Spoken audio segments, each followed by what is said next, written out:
Hoje é dia 1 de setembro e comemoramos o 10º aniversário de Jerry Lee Bonnie. Gostaria de compartilhar uma experiência pessoal minha que ocorreu antes da existência do arco de Egghead.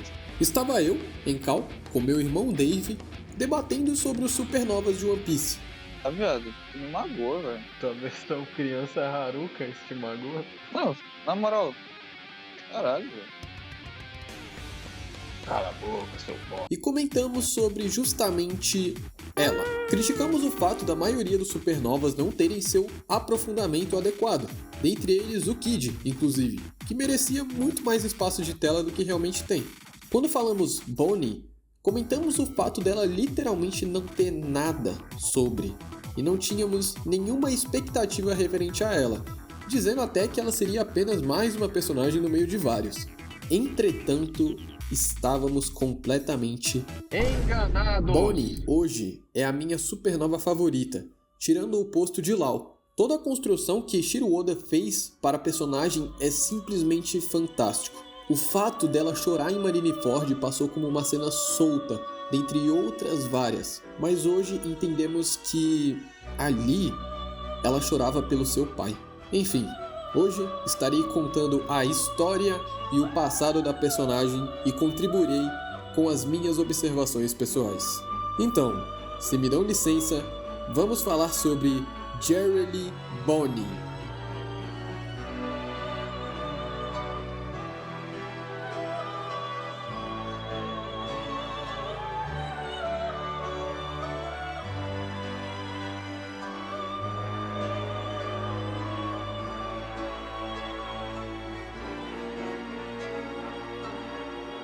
Mas antes, precisamos falar sobre Kuma, o tirano.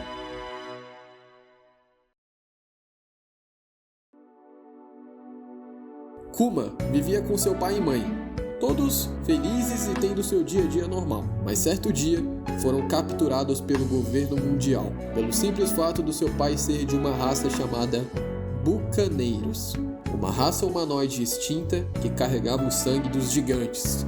Após serem levados pelo governo, a família foi levada a Marijoa como escravos. E lá, o pai de Kuma o conta sobre uma lenda, a lenda do guerreiro da libertação chamado Nika. Esse guerreiro traz a libertação e o riso aos necessitados e escravizados. E um dia ele viria para acabar com toda a escravidão e com toda a opressão imposta.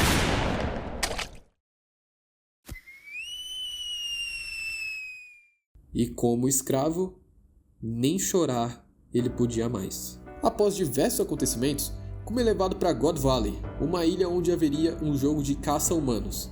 Ele consegue escapar dali e conhece as pessoas que mudariam a sua vida, Ivankov e Ginny. Eles juntam forças e conseguem fugir do jogo. Junto de Ivankov, eles conseguem a fruta da pata e a fruta do dragão, que eram um dos tesouros de God Valley. Kuma come a fruta da pata e Big Mom consegue a fruta do dragão. Ao fugir dali, Kuma vai de encontro com o Gorosei Saturno, o responsável por toda a tragédia de sua vida. Mesmo diante da morte, ele não abaixa sua cabeça. Diz que Nika irá voltar e trará libertação a todos os oprimidos. E com seu poder, ele foge do ancião e temos um time skip. Ele se despede do seu amigo Ivankov, que vai ao mar, e passa a viver com Ginny, não mais como escravos, mas agora como pessoas livres. Eles são livres e agora podem chorar à vontade.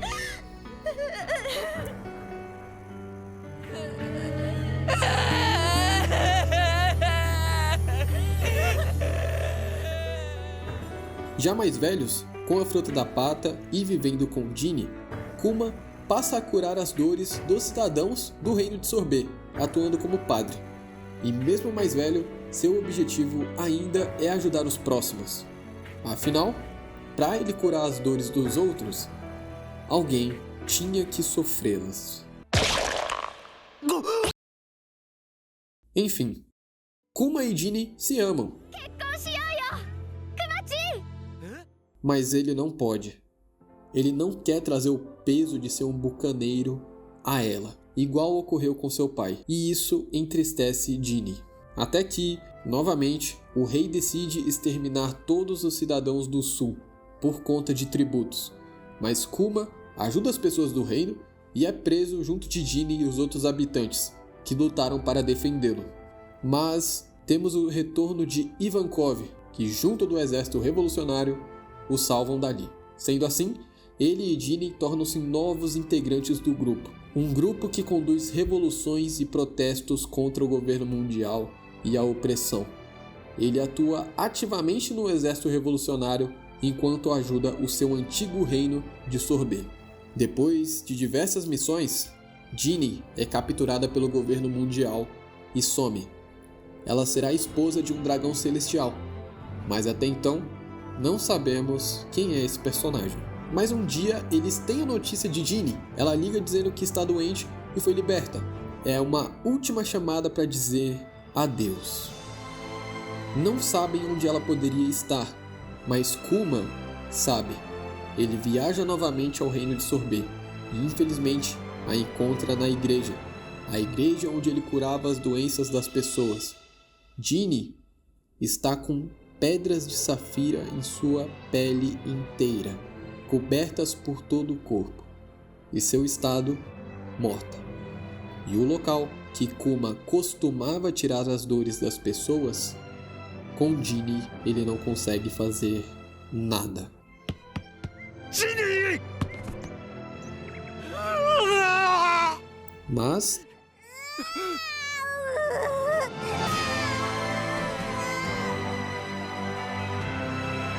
e seu nome? Bonnie.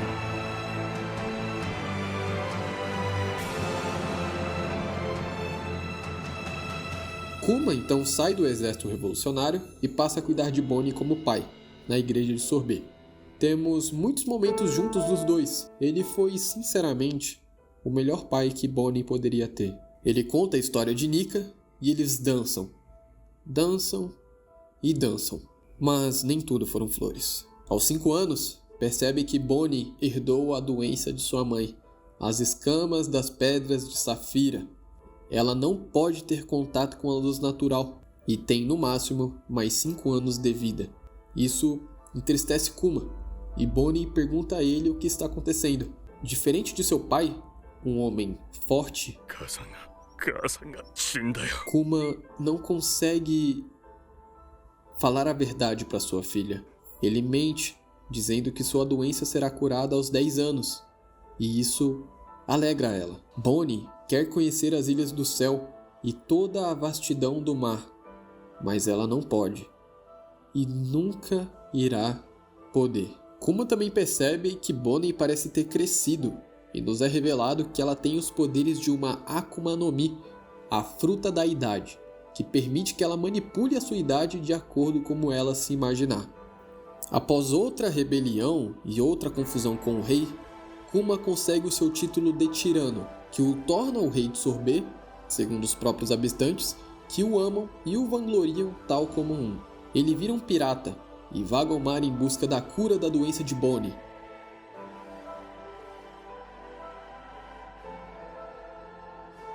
E ao falar com o Dragon, seu antigo líder, vai até o laboratório de Vegapunk. Ao conversar com ele, Vegapunk diz que a doença é curável sim, mas, novamente, o Gorosei Saturne, ao ouvir a conversa, pede diversas exigências. Por ser um ex-membro do exército revolucionário e ter o sangue bucaneiro, você terá que servir de experimento ao governo para criar armas e se tornar um Shichibukai. Você perderá o seu livre-arbítrio e se tornará um ciborgue sem consciência. E Bonnie será uma refém do governo até que você perca o livre-arbítrio e nunca mais poderá vê-la. Kuma aceita. Eles ficam cerca de 6 meses no laboratório. Bonnie está curada, mas quando chega a hora das exigências, ele precisa se despedir dela. Eles saem do laboratório, voltam a Sorbet, e Bonnie agora está sob vigilância da CIP-8, para que não fuja e Kuma não retorne. Caso Kuma quebre o que foi proposto, sua filha estará morta. A despedida é triste. Ele não pode mais vê-la. Ele diz que irá mandar cartas todos os dias, dizendo que a ama e que logo estará de volta. mas ele nunca voltará. Será a última vez que eles se veem. Arigato, Bonnie. Umarete kite kurete. Ele então se torna um Shichibukai, serve de experimento e o seu corpo vai sofrendo modificações aos poucos. As cartas que ele escreve nunca chegaram a Bonnie, pois a CP8 rasga todas elas. Ou seja, Kuma nunca mais vai ver Bonnie, e para que ela viva e seja uma criança feliz e livre, ele poderia pagar qualquer preço. Ela espera por meses, mas nada do seu pai voltar. Mas a antiga rainha de Sorbet percebe que as coisas estão um pouco estranhas e descobre que as pessoas que estão cuidando da menina não são enfermeiros, mas sim agentes do governo. Ao saber disso, auxiliam Bonnie a escapar da casa e ir procurar seu pai pelo mar, pois é estranho ele nunca ter mandado uma carta sequer. Então, os pescadores do reino de Sorbet, amigos de Kuma e Ginny, auxiliam a filha do casal a zarpar, formando a sua tripulação pirata. Bonnie vira uma pirata, zarpando de casa aos 9 anos de idade, e sua primeira oponente é a mulher que a mantinha como refém. Seu primeiro feito é derrotar um membro da Cyberpool pública mais importante. E assim, Jerry e Bonnie zarpa ao mar. Ela irá encontrar seu pai e encontrar Mika. Afinal, liberdade é isso. Ela passa por diversos locais procurando seu pai, que se esconde, evitando o reencontro. Kuma sabe que não podem se reencontrar, porque senão... Bom, Bonnie se torna uma pirata com um grande renome, fazendo parte da pior geração, conquistando uma recompensa de 120 milhões de beris antes de chegar no Novo Mundo. Há até um paralelo com Luffy. O filho de Dragon e a filha de Kuma se tornam grandes piratas já tão novos. Bem, passando vários meses, enfim, chega o dia. A despedida de Kuma é emocionante. É finalmente a hora dele se tornar uma arma sem nenhum coração ou qualquer tipo de liberdade, infelizmente.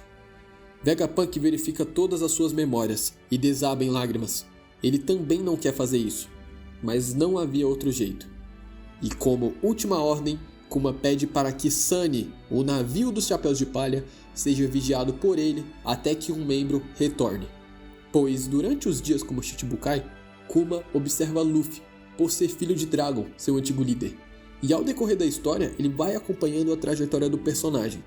Ao derrotar o Arlong, Kuma percebe que esse garoto tem alguma coisa diferente. E após o soco no Dragão Celestial, em Sabaody, ele separa os bandos do Chapéu de Palha para prepará-los ao novo mundo. Pois agora ele tem certeza. Ele será o garoto que salvará o mundo.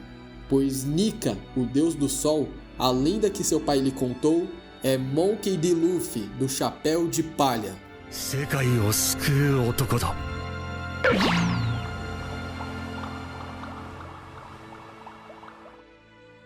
Kuma decide perder sua humanidade e livre-arbítrio, tudo para salvar a pessoa que mais ama no mundo.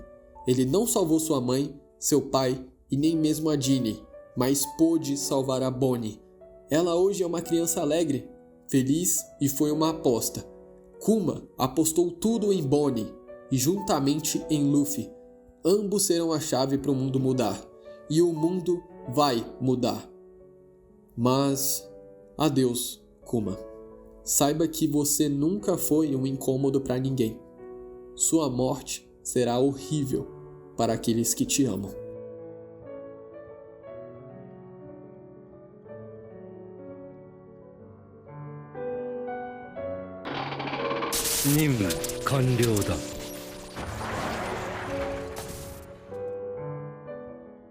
Bonnie ainda não sabe de nada disso e continua em busca por seu pai de ilha em ilha. Ao chegar na ilha de Sabaody, junto dos outros supernovas, se depara com Zoro, que ao tentar assassinar um dragão celestial, é impedido pela mesma, onde volta para sua forma original a fim de defendê-lo. Inclusive, é a primeira vez que vemos ela na sua idade real de 10 anos. É importante entendermos que essa cena pode ter dois sentidos agora. Ou ela foi para sua forma original para de fato proteger o Zoro e fazer seu teatrinho, ou, ao ver o dragão celestial, ela de alguma forma associou o ocorrido ao seu pai, aquela injustiça, no reino de Sorbet, pois a destruição do reino também tem a ver com os Tenryubitos, e voltou à sua idade real por se lembrar daqueles momentos ruins de infância. Além disso, ela permanece em Sabaody e assiste à guerra de Marineford, e vemos a reação de todos os supernovas à guerra. Law, Kid e todos reagem com frieza, mas ela está se acabando aos prantos, dizendo: "Me deixe em paz." Até esse momento da obra, Bonnie nos foi mostrada como alguém brava, impulsiva e de personalidade muito forte. Dificilmente veríamos ela chorando por qualquer motivo, seja pela emoção da guerra ou não. Mas vemos Bonnie na verdade chorando pelo seu pai. É naquele momento que ela entende finalmente o que está acontecendo ali. Ela vê Kuma como uma arma de guerra, os pacifistas. Bem, após Sabaody, eventualmente ela e seu bando são capturados por Barba Negra, que a utiliza como moeda de troca com o governo para conseguir um navio. Mas não dá certo, ele vê o Akainu, foge e a Bonnie consegue fugir também. Quando eu ouvi falar que você estava fugindo do governo, o meu sangue congelou. Mas agora está tudo acabado. Eu nunca vou perdoar vocês, seus filhos da puta! Só a vemos depois disso no arco de Dressrosa, no capítulo 700, onde ela está lendo um jornal. A notícia é que Doflamingo revogou seu título de Shichibukai, mas não sabemos ao certo se ela estava lendo isso ou não. Então, 208 capítulos depois, no 908, temos o reencontro. Bonnie se infiltra em Marijoa como Connie, a rainha atual de Sorbet, a mesma que ajudou a fugir. E lá se depara com...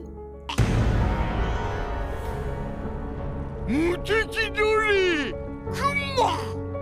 バーソロミュー・クマはかつて暴君と呼ばれ人々に恐れられていた海賊だが彼ほど数奇な運命をたどった者はいない。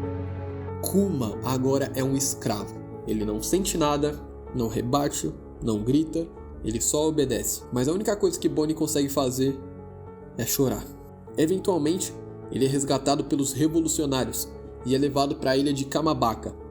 Mas, mesmo sem consciência, Kuma se solta dos fios e começa a correr. Ele chega na Headline e começa a destruir tudo na ilha de Marijoa. E antes de Akainu o derrotá-lo, ele se lança com direção a Egghead, a ilha do futuro. Mesmo sem consciência, o Kuma está agindo por puro instinto. Era para ele estar morto, obedecer os comandos dos Tenryubitos e das autoridades do governo mundial, mas nada funciona. E enquanto isso, Bonnie se lembra do que aconteceu há anos atrás.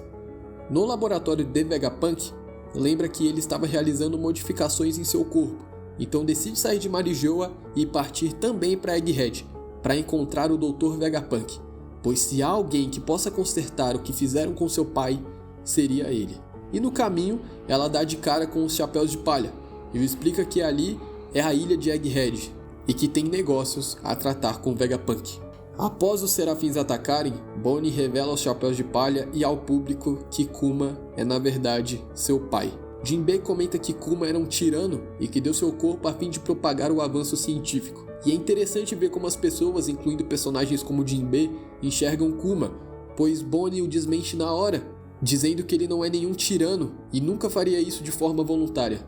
Ou seja, mesmo sem receber notícia de seu pai, esperando cartas por anos e não tendo nenhum sinal de resposta, Bonnie jamais guardou nenhum tipo de rancor do mesmo. Muito pelo contrário, ela no fundo sabia que nunca havia sido abandonada e que alguma coisa deve ter acontecido para seu pai não ter voltado e sequer se comunicado com ela. E bom, ao reencontrar Vegapunk, Bonnie, que guarda rancor do mesmo por ter feito isso com seu pai, finalmente o questiona sobre o que aconteceu e para ele trazer o seu pai de volta. Mas se depara com uma bolha em forma de pata, que, ao tocá-la,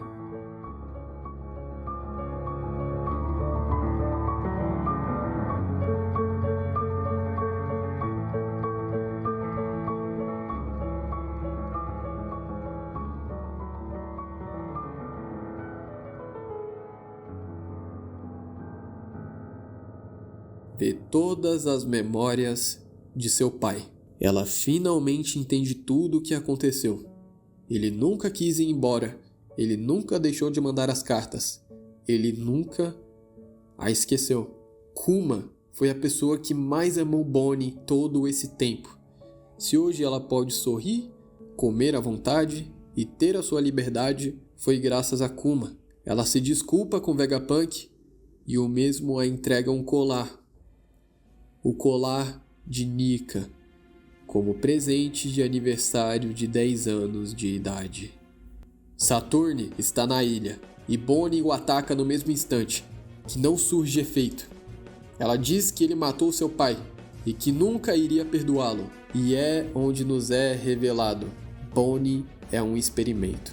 Um experimento gerado por Jinny. Ela seria um bebê que teria um extrato de Akuma no Mi, e que, convenhamos, infelizmente foi um sucesso. Jinny foi usada pelos dragões celestiais, obrigada a ter uma filha, a força e muito provavelmente a doença que ela contraiu é uma DST. O que aconteceu ali não foi um acordo de Saturne e Kuma, mas o próprio diabo estragou a vida dele para que pudesse usar isso ao seu próprio favor. Bonnie lembra de seu pai e cria um soco semelhante a Nika, imaginando uma versão de si mesma assim. Bonnie então desiste. Me desculpa, pai. Ela começa a chorar e desiste da vida naquele instante. Afinal, o seu pai está morto. E logo ela também estará.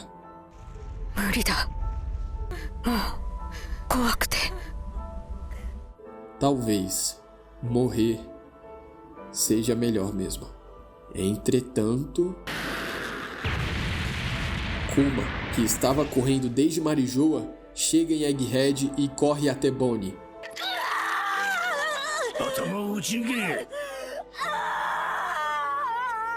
E essa cena é simplesmente fantástica. Todo o peso, tudo pelo que o Kuma passou, está sendo devolvido agora em um único soco.